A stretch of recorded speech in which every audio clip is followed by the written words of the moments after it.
Raj Kavya plan super. డాక్టర్ని బెదిరిస్తూ తులసికి అడ్డంగా దొరికిపోయిన మినిస్టర్ అయితే ఇక రాజ్ ఇంటికైతే వస్తాడు.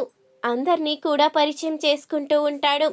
ఈరోజు మీ ఇంట్లో 6 శవాలు లేచుండేవి, కానీ మీ అదృష్టం బాగుండి బయటపడ్డారు. ఇదంతా రాజ్ కావ్యకి తెలుసు, ఎందుకంటే వాళ్లకున్న శత్రువులే ఇదంతా చేశారు.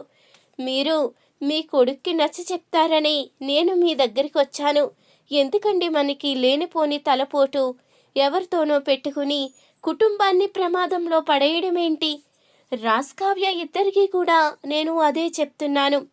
బిజినెస్ విషయాల్లో ఏదైనా శత్రుత్వం ఉంటే ఏదో కొంచెం వెనక ముందు ఆలోచించాలి, కానీ ఇలా వాళ్ళతో పెట్టుకుంటే మన కుటుంబాన్ని నాశనం చేయాలని చూస్తున్నారు కదా.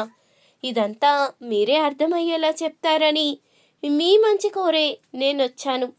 మీకు కూడా అర్థం కాకపోతే నేనేమి చెయ్యలేను అంటూ మినిస్టర్ అయితే చెప్తాడు. అప్పుడే ఇక రాజునైతే అడుగుతూ ఉంటుంది అపర్ణ. రాజ్, ఏం జరిగింది రాజ్? అసలు ఎవరిదంతా చేసింది? మన శత్రువులు ఎవరు? ఎందుకు ఇలా జరుగుతుంది? నువ్వు అన్నీ ఆలోచిస్తావు కదా, ఎందుకు మరి ఇలా మాట్లాడకుండా మౌనంగా ఉన్నావంటూ అడుగుతూ ఉంటుంది అపర్ణ. అవును రాజ్, ఇందాక నువ్వు ఏదో అన్నావు కదా, నాకు గుర్తు రావడం లేదు. ఎవరో ఇదంతా చేస్తున్నారని ఏదో అన్నట్టు గుర్తుంది, కానీ పేరు గుర్తులేదు. ఎవరో చెప్పరా? మన కుటుంబాన్ని ఇలా నాశనం చెయ్యాలని చూస్తున్నది ఎవరు? వాళ్ళంతా చూడాలి అంటూ చెప్పంగానే ఇక రాజు అయితే ఏమీ లేదని కవర్ చేసేస్తాడు. ఇంతలో అప్పు అయితే కావ్యని అడుగుతూ ఉంటుంది, అక్క, ఇదంతా బిజినెస్ ప్రకారం శత్రువులు కాదని నాకు అనిపిస్తుంది.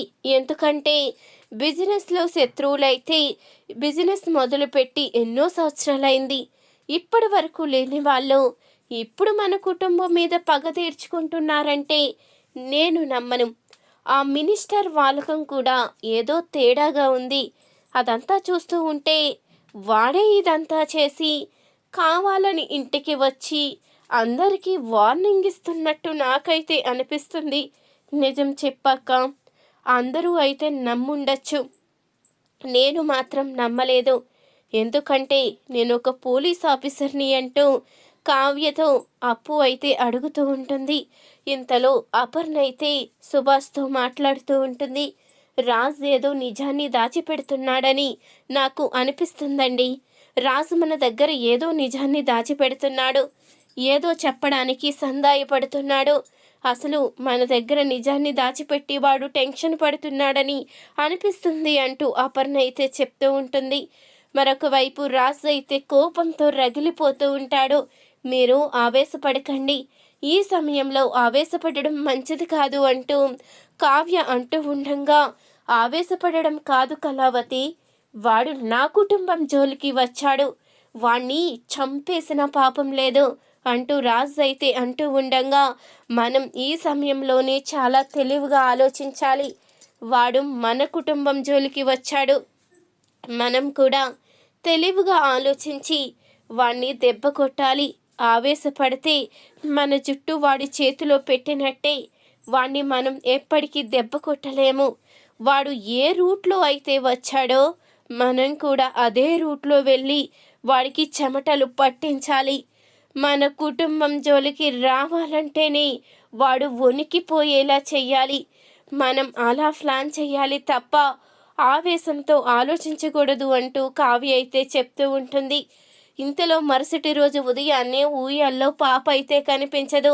పాప కనిపించకపోయేసరికి మినిస్టర్ అయితే కంగారు పడుతూ ఇల్లంతా వెతికేసరికి అమ్మగారు కూడా ఎక్కడా లేరు సార్, ఇంట్లో కనిపించడం లేదు అంటూ చెప్పేసరికి మినిస్టర్ అయితే చాలా కంగారు పడిపోతూ ఉంటాడు. అప్పుడే ఇక మినిస్టర్కి అయితే రాజు ఫోన్ చేసి, ఏంటి ఊయలలో ఉన్న పాప కనిపించడం లేదా? ఇంట్లో నీ భార్య కూడా కనిపించడం లేదా?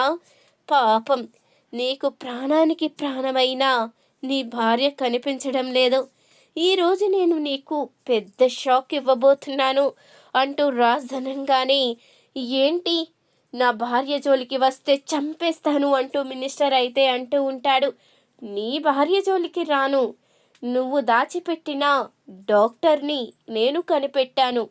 ఆ డాక్టర్ దగ్గరికి వెళ్ళి ఆ డాక్టర్ చేతే నీ భార్యకి నిజాన్ని చెప్పిస్తాను, నీ నిజ స్వరూపం తెలిసేలా చేస్తాను అంటూ అనంగానే అప్పుడే ఇక మినిస్టర్ అయితే కంగారు పడుతూ డాక్టర్ దగ్గరికి అయితే బయలుదేరుతాడు.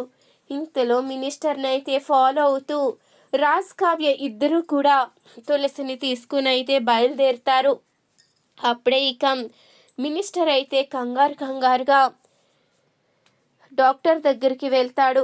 ఈరోజు నిన్ను ప్రాణాలతో ఉంచబోవడం లేదు, నువ్వు బ్రతుకుంటే నిజం నా భార్యకి తెలిసిపోతుంది, అదే నువ్వే లేకపోతే నా భార్యకి చెప్పే వాళ్ళే ఉండరు, నా భార్య కోసం వాళ్ళ పాపని మార్చాను, ఆ విషయం నీకు తెలుసు, అలాగే వాళ్ళకి తెలిసిపోయింది అంటూ అనంగానే, మినిస్టర్ అన్నిట్లకి ఆ దేవుడున్నాడు, నిజాన్ని దాచిపెట్టి నీ స్వార్థం కోసం తల్లుల్ని బాధ పెట్టాలి అంటే ఆ దేవుడు ఎలా సహిస్తాడు? అందులోకి పసిబిడ్డ విషయంలో నువ్వు చాలా తప్పు చేశావు, ఆ దేవుడు క్షమించడు. నువ్వు నన్ను చంపేసినా నీ నిజ స్వరూపం ఖచ్చితంగా బయట పడిపోతుంది, ఏదో ఒక రోజు నిజం బయట పడే తీరుతుంది మినిస్టర్, నిన్ను ఆ దేవుడు కూడా కాపాడలేడు అంటూ ఇక అనంగానే, నువ్వే లేకపోతే ఎవరో నన్ను కాపాడేదేంటిరా, ఈరోజే నిన్ను చంపేస్తాను, నా భార్యకి బిడ్డని మార్చానన్న విషయం తెలియకుండా చేస్తాను, తర్వాత ఆ రాజ్ ఫ్యామిలీని కూడా లేకుండా చేస్తాను, ఇక అప్పుడు నాకు ఎలాంటి ఇబ్బంది ఉండదు అంటూ డాక్టర్తో మినిస్టర్ మాట్లాడుతూ ఉండగా అప్పుడే తులసి అయితే లోపలికి వస్తుంది. ఏంటండి, నా కోసం, నా ప్రాణాల కోసం ఇంతమంది ప్రాణాలు తీసి మీరు సంతోషంగా ఉండాలని ఎలా అనుకుంటున్నారు?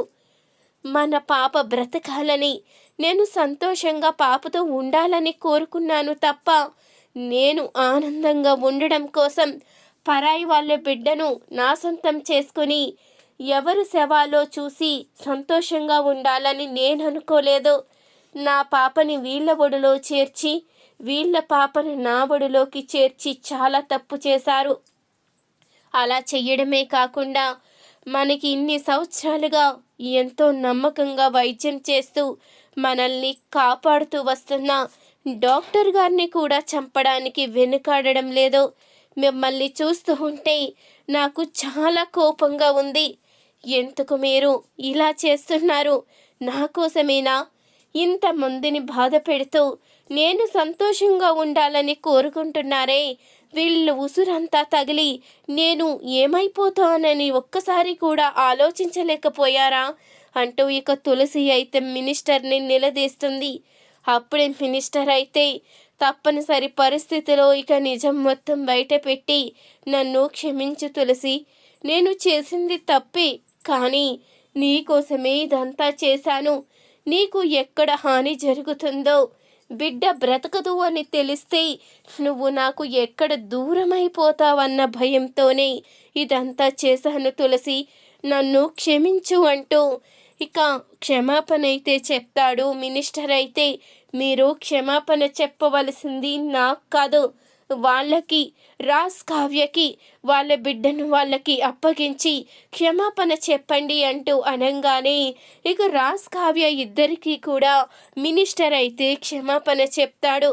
నన్ను క్షమించండి, నేను చేసింది తప్పే, నేను చాలా పెద్ద తప్పు చేశాను అంటూ మినిస్టర్ అయితే రాజ్ కావ్య ఇద్దరికీ కూడా క్షమాపణ అయితే చెప్పి వాళ్ళ బిడ్డను వాళ్ళకైతే అప్పగిస్తాడు. ఈ వీడియో కనుక మీకు నచ్చినట్లయితే తప్పకుండా ఒక లైక్ చేయండి, మా ఛానల్ని సబ్స్క్రైబ్ చేసుకొని పక్కనే ఉన్న గంట సింబల్పై ఆల్ అని క్లిక్ చేయండి.